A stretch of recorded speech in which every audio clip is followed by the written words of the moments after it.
Hi friends, welcome to my channel. Bhagyalakshmi ಧಾರಾವಾಹಿಯಲ್ಲಿ ಏನಾಗ್ತಾ ಇದೆ ಅಂತ ಹೇಳಿ ತಿಳಿದುಕೊಳ್ಳೋಣ ಬನ್ನಿ. ಭಾಗ್ಯ ಮನೆಯಿಂದ ಆಚೆ ಹೋದ್ಮೇಲೆ ಶ್ರೇಷ್ಠನಿಗೆ ತುಂಬ ಮನೆಯಲ್ಲಿರೋ ವಸ್ತುಗಳನ್ನೆಲ್ಲ ನೋಡಿ ತುಂಬ ಕೋಪ ಬರುತ್ತೆ. ಆಗ ಶ್ರೇಷ್ಠ, ಇದೆಲ್ಲ ಇವಳು ತಂದಿಟ್ಟಿದ್ದು, ಇನ್ನು ಮುಂದೆ ನಾನಿರೋ ಮನೆ, ಇಲ್ಲಿ ನನಗೆ ಹೇಗೆ ಬೇಕು ಹಾಗೆ ನಾನು ತಯಾರಿ ಮಾಡಿಕೊಳ್ಳಬೇಕು, ಇವನ್ನೆಲ್ಲ ಫಸ್ಟು ಮನೆಯಿಂದ ಆಚೆ ಹಾಕಬೇಕು ಅಂತ ಹೇಳಿ ಅಂದುಕೊಂಡು ಭಾಗ್ಯ ಮನೆಯಲ್ಲಿ ಏನೇನು ಜೋಡಿಸಿ ಇಟ್ಟಿರುತ್ತಾಳೆ, ಸೋಫಾದಿಂದ ಹಿಡಿದು ಎಲ್ಲವನ್ನು ಮನೆಯಿಂದ ಆಚೆ ಹಾಕುತ್ತಾ ಇರುತ್ತಾಳೆ.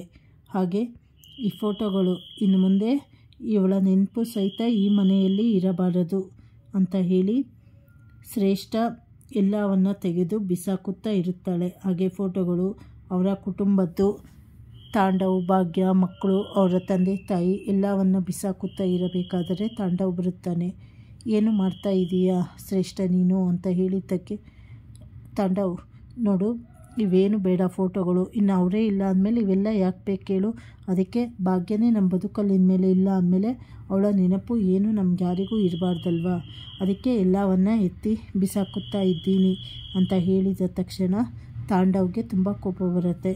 ಆಗ ಏನು ಮಾಡ್ತಾ ಇದೆಯಾ ಶ್ರೇಷ್ಠ ನೀನು, ಭಾಗ್ಯ ಏನೋ ಬೇಡ ಸರಿ ಬಿಸಾಕ್ತಾ ಇದೆಯಾ, ಅವಳು ಏನೇನು ಬೇಕೆಲ್ಲ ಬಿಸಾಕ್ತಾ ಇದೆಯಾ ಸರಿ, ಆದರೆ ನನ್ನ ಮಕ್ಕಳು, ನಮ್ಮ ಅಪ್ಪ ಅಮ್ಮ ಫೋಟೋ ಎಲ್ಲವನ್ನು ಯಾಕೆ ನೀನು ಬಿಸಾಕ್ತಾ ಇದೆಯಾ, ಏನು ಅಂದ್ಕೊಂಡಿದ್ಯಾ ನೀನು, ಭಾಗ್ಯ ಓದ್ಲು, ನನಗೆ ಅವಳು ಬೇಡ, ಆದರೆ ನನ್ನ ಮಕ್ಕಳನ್ನೆಲ್ಲ ನಾನು ಯಾವತ್ತೂ ಬಿಟ್ಟಿರೋಲ್ಲ, ಅದನ್ನು ತಿಳ್ಕೊ, ನನ್ನ ಮಕ್ಕಳು ಇನ್ನು ಮುಂದೆ ಹೇಗಾದರೂ ಮಾಡಿ ನನ್ನ ಜೊತೆ ನಾನು ಕರ್ಕೊಂಡು ಬಂದೇ ಬರ್ತೀನಿ, ನಮ್ಮಪ್ಪ ಅಮ್ಮ ಮಕ್ಕಳನ್ನ ನೋಡ್ಕೊಬೇಕಾಗಿರೋದು ನಿನ್ನ ಕರ್ತವ್ಯ ಅಂತ ಹೇಳಿ ತಾಂಡವ್ ಹೇಳಿದಾಗ ಶ್ರೇಷ್ಠ, ಇದೊಳ್ಳೆ ಕಥೆ ಆಯಿತು ಇವಂದು, ಇನ್ನು ಅವರೇ ಬೇಡ ಅಂತ ಹೇಳಿ ಬಿಟ್ಟೋಗಿದ್ರೆ ಇವನು ನೋಡಿದ್ರೆ ಅವರೇ ಬೇಕು ಅಂತ ಅಂದ್ಕೊತಾ ಇದ್ದಾನೆ ಅಂತ ಹೇಳಿ ಅಂದ್ಕೊತಾ ಇರ್ತಾರೆ.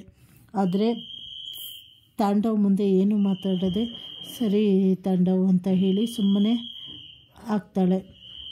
ತಾಂಡವ್ ಆ ಕಡೆ ಹೋದ ತಕ್ಷಣ, ಇಲ್ಲ ಅವ್ರು ಯಾರೂ ಬೇಡ ನಮ್ಮ ಜೀವನದಲ್ಲಿ, ಬರೀ ನಾನು ನೀನಿಬ್ಬರೇ ಇರಬೇಕು, ಅವರಿಂದ ನಿನ್ನನ್ನು ದೂರ ಮಾಡಬೇಕು, ಹೇಗಾದರೂ ಮಾಡಿ ಮೊದಲು ನಿನ್ನ ಮದುವೆ ಆಗಬೇಕು, ಆಗ ಎಲ್ಲರಿಗೂ ಒಂದು ಗತಿ ಕಾಣಿಸುತ್ತೇನೆ ಅಂತ ಹೇಳಿ ಶ್ರೇಷ್ಠ ಅಂದುಕೊಳ್ಳುತ್ತಾ ಇರುತ್ತಾಳೆ.